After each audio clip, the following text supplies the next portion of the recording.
La persona que entra al infierno es la muerte del alma. Nunca un condenado podrá salir del infierno, ni podrá hablar con Dios, mucho menos con Abraham.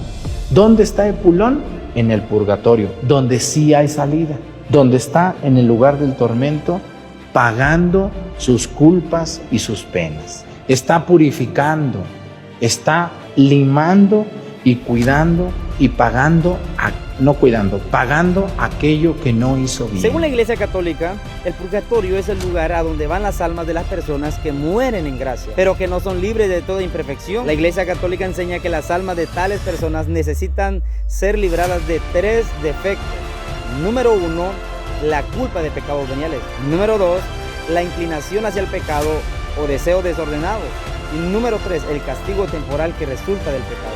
Además, la Iglesia Católica enseña que las oraciones y las buenas obras de los vivos pueden ser útiles a los difuntos para aliviar y abreviar sus penas, y que el sacrificio de la misa es propiciatorio, que por consiguiente tiene la virtud de borrar los pecados y de satisfacer la justicia divina por los vivos y por los difuntos. Por enseñar esto, la Iglesia Católica dice que aunque el sacrificio de Cristo fue suficiente para quitar nuestra culpa, no fue suficiente para cancelar nuestro castigo. Según ellos, todos tendremos que ir al purgatorio para pagar el castigo de nuestros pecados. Pero, ¿qué dice la Biblia? La Biblia no dice nada del purgatorio, ni una palabra. En toda la Biblia no se encuentra esa palabra. Ni una vez se refiere a un lugar a donde van las almas para pagar por el pecado antes de pasar al cielo. La Biblia nos enseña que por nuestros pecados somos condenados a la muerte eterna. Enseña que Cristo murió por nuestros pecados, tomando sobre sí la maldición de nuestros pecados. La Biblia dice que Jesús es suficiente para pagar el castigo de nuestros pecados. Si leemos el libro de Hebreos capítulo 10, verso 10 al 14, dice: en esa voluntad somos santificados mediante la ofrenda del cuerpo de Jesucristo, hecha una vez para siempre. Dice claramente que Jesús murió por nuestros pecados.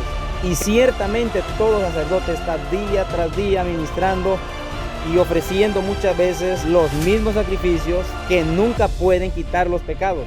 Pero Cristo, habiendo ofrecido una vez para siempre un solo sacrificio por los pecados, se ha sentado a la diestra de Dios, porque con una sola ofrenda hizo perfectos para siempre a los santificados. A base del sacrificio de Cristo, Dios dice en el pasaje mismo, ¿verdad?, de Hebreos capítulo 10, verso 17 al 18, nunca más me acordaré de sus pecados y transgresiones. Pues donde no hay remisión, o sea, perdón de estos, no hay más ofrenda por el pecado, dice la Biblia.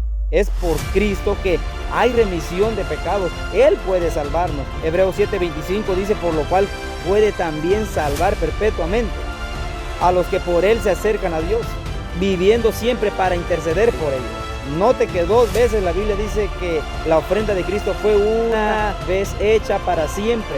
Además, dice que con un solo sacrificio Cristo hace perfectos a los salvos. Y dice que después de la muerte de Cristo ya no hay más sacrificio por el pecado. Esto, con el sacrificio de Él, es de que nosotros podemos alcanzar el perdón de nuestros pecados. No se necesita más sacrificio. Cristo salva perpetuamente o completamente para siempre a los que llegan a Dios por medio de Él. La Biblia no dice nada de tener que pagar castigo de nuestros pecados si recibimos la salvación en Cristo. Según la Biblia, los únicos que tienen que pagar por sus pecados son los que no han experimentado el perdón de Jesús y los que han dejado el perdón de Jesús para volver al pecado. Romanos 6:23 dice que la paga del pecado es la muerte eterna, ¿verdad? Es la muerte, mas la dádiva de Dios es vida eterna en Cristo Jesús, Señor nuestro.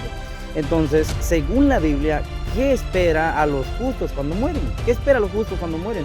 David, rey de Israel, escribió en el Salmo capítulo 23, verso 4: aunque ande en valle de sombra de muerte, no temeré mal alguno, porque tú estarás conmigo. Salomón, otro rey de Israel, escribió en el libro de Proverbios capítulo 14, verso 32: el justo en su muerte tiene esperanza. Lázaro, el mendigo lleno de llagas, murió. De su muerte Jesús dijo: murió el mendigo y fue llevado por los ángeles, ¿a dónde? Al seno de Abraham. Eso está en Lucas 16:22. El malhechor, muriendo por su pecado en una cruz, oyó las palabras de Jesús. Lucas 23:43: de cierto te digo que hoy estarás conmigo en el paraíso, le dijo el Señor. Esteban, muriendo a mano de los judíos enojados, vio no las llamas del purgatorio, sino los cielos abiertos y al Hijo del Hombre que estaba a la diestra de Dios. El apóstol Pablo, quien antes de convertirse había perseguido a los cristianos, Él tenía esta esperanza. Y él dijo en el libro de Filipenses 1:21, para mí el vivir es Cristo y el morir es ganancia.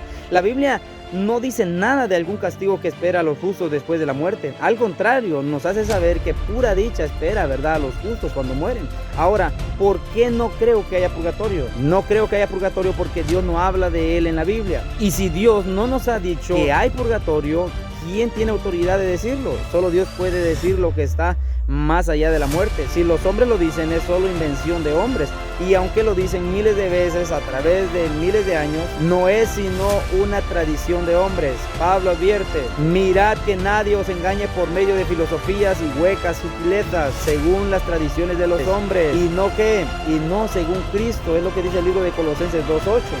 Unos católicos ya admiten que su doctrina no se basa en la Biblia, y citando la nueva enciclopedia católica, dice las siguientes palabras.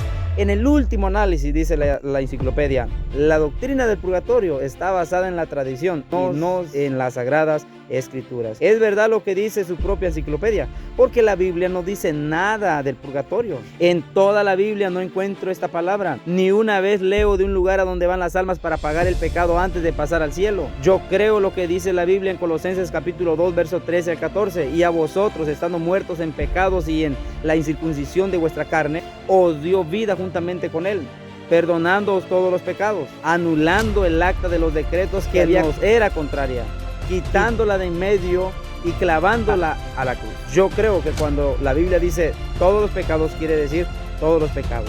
Yo creo lo que la Biblia dice. Y en cuanto a lo eterno y al mundo de lo invisible, no puedo creer nada más de lo que dice la Biblia. No puedo añadir a ella. Amigo, necesita ser limpio ahora por la sangre de Cristo para poder entrar al cielo. No espere la purificación en el purgatorio, porque esta no la encontrará. Búsquela hoy en Jesús. En él encontrará purificación y no tendrá nada que temer en la muerte. Isaías 1:18 dice esto: venid a mí, luego, dice Jehová, y estemos a cuenta. Si vuestros pecados fueren como la grana, como la nieve serán emblanquecidos. Si fueren rojos como el carmesí, vendrán a ser como blanca lana. Que Dios te bendiga.